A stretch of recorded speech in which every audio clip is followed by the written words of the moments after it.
Hoy vamos a hacer un inicio un poco atípico de Habrá Consecuencias por todo lo que sucedió a partir del viernes con la cuestión vinculada a las vacunas y a este tráfico de vacunas que ahora sabemos que existe en la Argentina. Lo que pasó respecto de la vacunación es grave y es muy, pero muy grave, y el hecho de que seamos protagonistas indirectos acá en Habrá Consecuencias no es la razón por la cual vamos a dedicarnos y mucho a hablar lo que sucedió con la distribución de vacunas de manera discrecional. Cualquier tipo de favoritismos y privilegios vinculados a la vacunación contra el coronavirus merece un repudio automático. No es justo, no es digno y no tiene justificación. Navarro el otro día le encontró la palabra justa. El reparto, la distribución de vacunas de manera discrecional es inmoral. Y no es una moralina berreta, no es una moralina superficial.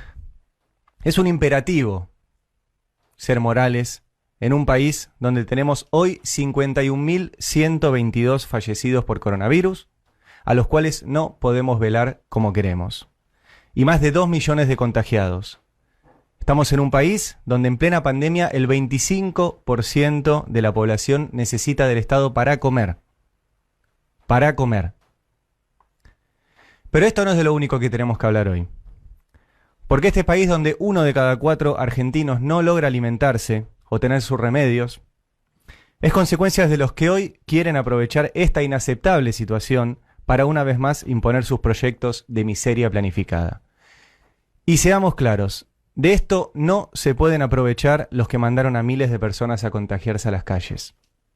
Esto no lo pueden relatar los medios que convocaban a las marchas contra la cuarentena, los medios que pusieron en duda a las vacunas, los medios que hicieron un tremendo negocio aún en pandemia sin importarle la muerte de miles de argentinos. Y de esta maniobra de un puñado de personas que se creyeron que pueden estar por encima del resto, no pueden aprovecharse los que tienen privilegios permanentes sin que nadie los llame nunca a rendir cuentas. Yo no voy a aceptar que los que fueron parte de dictaduras militares o los que fueron parte de gobiernos como el de Mauricio Macri, que saquearon este país, sean hoy los que señalen con el dedo. Y tampoco voy a aceptar que se minimice el tráfico de vacunas cuando millones, nosotros y ustedes que están escuchando incluidos, estamos pendientes de este remedio que es aún escaso, pero que es nuestra esperanza en este momento. Nosotros acá en este programa fuimos protagonistas indirectos, sin quererlo, del estallido público de esta cuestión. Pasó nuestro programa y no voy a esquivar esa responsabilidad y le voy a dedicar unos minutos a darles explicaciones. Lo dije el viernes en mis redes sociales y se los voy a decir hoy de nuevo. Les voy a dar explicaciones porque se lo merecen y como decimos siempre tenemos que ser dignos de nuestros oyentes que no solo confían en la información que les damos, sino que son los que sostienen además este proyecto político y cultural y periodístico que es el Destape. El viernes Horacio Brevisky nos contó que se había vacunado apenas comenzó su columna habitual y nos pusimos contentos. Nos pusimos contentos porque nos alegró que un compañero de trabajo pudiera vacunarse. Así como nos pone contentos cada uno de los mensajes que vemos en redes sociales de ustedes que por ahí su viejo, su vieja, algún pariente, etcétera, algún médico, docente logra vacunarse. Asumimos que lo había hecho como cualquier persona, pero luego supimos que no era así. No sabíamos lo que iba a contar Horacio. Nunca nos anticipó de que era su columna y esta vez fue igual. Nos sorprendió lo que contó. La verdad que nos quedamos helados. Hubiéramos entendido la situación si Horacio denunciaba la existencia de favoritismos en las vacunas, pero no pudimos reaccionar ante el relato de que él mismo formaba parte de eso. Y por eso les pido disculpas. Debimos reaccionar en el momento y de nuevo les pido disculpas.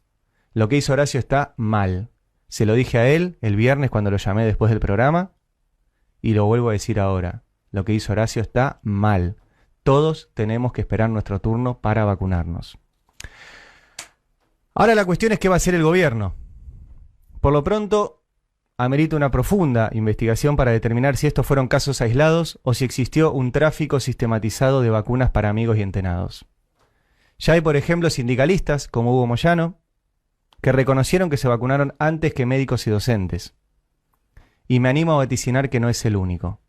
Que no es el único sindicalista y que dentro de la dirigencia política hay muchos que hoy se están preocupando porque también se han aprovechado de esta situación. Lo cierto es que todavía no lo sabemos, y el gobierno tampoco lo sabe, pero tiene que saberlo rápido y comunicar todo. El relato de esta situación no puede quedar en manos de Clarín. Es el gobierno el que tiene que tomar por las astas el relato y la investigación de todo esto. ¿Y por qué les digo esto? Porque les quiero contar cómo sucedió la secuencia del otro día.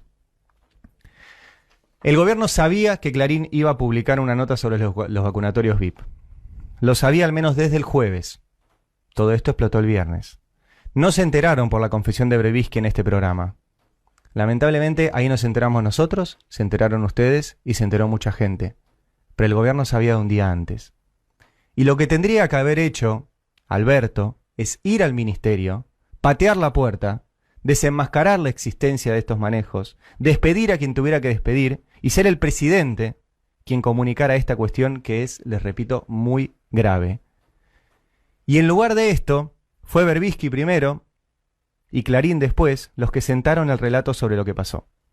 Y la renuncia de Ginés terminó siendo una reacción ante el escándalo público en lugar de una acción del presidente. Y esto no puede volver a pasar, porque no sabemos las dimensiones de esto y porque las vacunas son nuestra esperanza. No puede volver a pasar esto. La noticia, si el presidente iba, pateaba la puerta y lo hacía él, era distinta. Y el impacto en la población era distinto.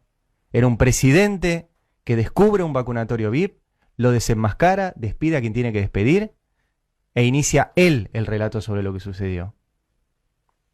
No les puede pasar de vuelta esto. Después tenemos que hablar de que hay una parte de lo que llamamos dirigencia política que hace demasiado tiempo que tiene una vida absolutamente alejada del pueblo. Una vida donde todo se negocia, donde todo se rosquea y donde se naturaliza hasta la inmoralidad de vacunarse antes. Hay una parte de la dirigencia política que perdió absolutamente la empatía con sus representados.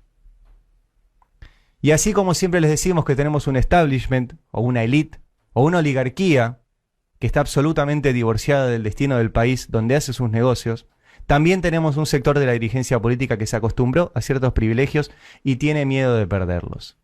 Pero ¿saben qué? Si tienen miedo, como dijo Cristina, búsquense otro trabajo.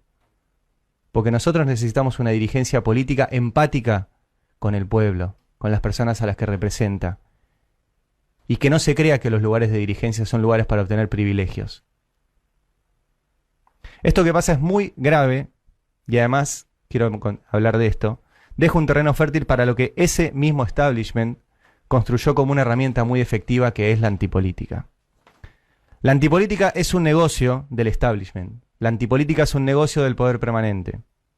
Los que nunca van a elecciones, pero quieren imponer sus intereses, aún a costa, en pandemia, de retasear comida, de retasear alimentos y de endeudarnos por generaciones. Y yo no pienso ser parte de eso. Porque si gana la antipolítica van a volver y van a volver peores. Y millones van a sufrir mientras la misma prensa corporativa y algunos jueces se dedican otra vez a perseguir opositores para distraer sobre sus planes económicos.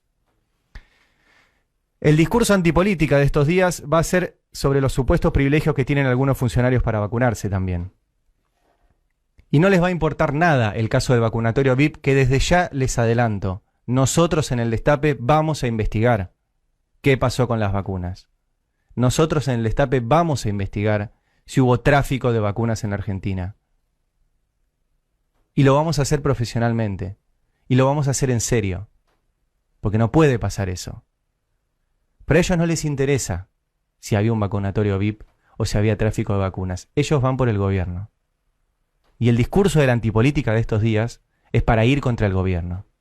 Lo que hicieron el fin de semana, empezar a hacer listas de funcionarios que se vacunaron o no vacunaron, es instalar que este es un gobierno de privilegiados y desfavorecidos y de que toda la política es una mierda. Y yo no me pienso sumar a eso. ¿Está bien que el presidente se vacune? Claro que está bien que el presidente se vacune. Es el presidente. Y está bien que su entorno se vacune, pero por supuesto que está bien que su entorno se vacune. De hecho lo hicieron, como publicamos en el Destape, con una orden que fue pública, que fue oficial y que fue una recomendación de la Unidad Médica Presidencial. Clarín, La Nación y Infobae van a ser los voceros de la antipolítica. Van a instalar que hay privilegio por pertenecer al gobierno y eso no es cierto. Y es perfectamente explicable que el presidente y los ministros se vacunen. Lo que no es entendible es que esto se explique tarde y es otra vez un error no forzado en la comunicación del gobierno. Hay que explicar todo. No se puede joder con la vacuna. Y hay que explicar todo y que sea transparente. Estamos todos cansados de esta pandemia, estamos todos hartos de esta situación. Todos tenemos miedo y todos tenemos una angustia subterránea que nos carcome minuto a minuto. No se puede joder con las vacunas. Expliquen todo, a la vista, transparente. También tiene que terminar el gobierno con las declaraciones precoces sobre cosas que no se pueden cumplir. Tenemos que tener un plan de vacunación real, un plan de vacunación público, un plan de vacunación transparente y basta de falsas ilusiones de que llegan millones de vacunas cuando no llegan y que vamos a tener vacunadas millones de personas cuando no lo vamos a tener. Sepamos el plan de vacunación. Sepamos el plan de vacunación. Ahora, todo esto, insisto, no se lo podemos entregar como relato a los medios de comunicación que forman parte de ese bloque de poder que está empecinado en ponerle palos en la rueda al gobierno para garantizar nada más y nada menos que una rentabilidad extraordinaria. Y me voy a remitir al caso de la ciudad de Buenos Aires. En esta ciudad, que es la ciudad más rica del país, tiene los peores indicadores epidemiológicos y falló todo el sistema para vacunarse a los mayores de 80 años el mismo viernes.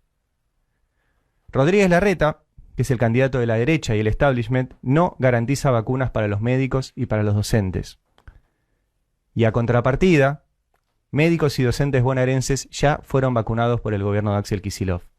Y hay miles de adultos mayores con turnos para vacunarse en estos días. La prensa, Clarín, La Nación, Infobae, dice que Kicillof temea cuando llueve y dice que llueve cuando Larreta temea. Y ese relato, insisto, no se lo podemos regalar a ellos.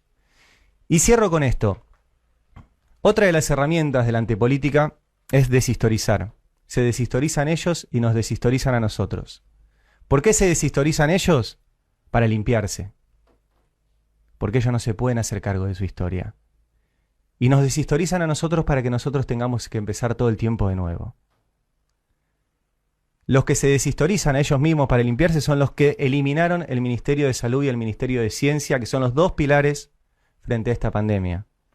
Son los que nos endeudaron por generaciones. Son los que critican el amiguismo vacunatorio, pero hicieron una amnistía fiscal para que Macri, sus familiares y sus amigos no paguen los impuestos por todo lo que fugaron hacia guardias fiscales. Y siempre tenemos un desafío comunicacional. Es más fácil periodísticamente y mediáticamente contar un vacunatorio VIP que contar un caso de lavado de dinero o de fuga o cómo se fugó la deuda. Pero ese es nuestro desafío y estamos para eso. Nosotros tenemos una historia y no tenemos que dejar que nos la roben. Y por último, la política nos metió en esto. Que no sea la antipolítica la que nos saque de ahí, porque si no todos perdemos. Es la política la que nos va a salvar. Exijamos eso. Exijámosle a la política que nos salve. Y seamos parte de eso. Seamos parte de la política que nos salve. Nosotros vamos a hacer lo nuestro desde acá. Esto habrá consecuencias.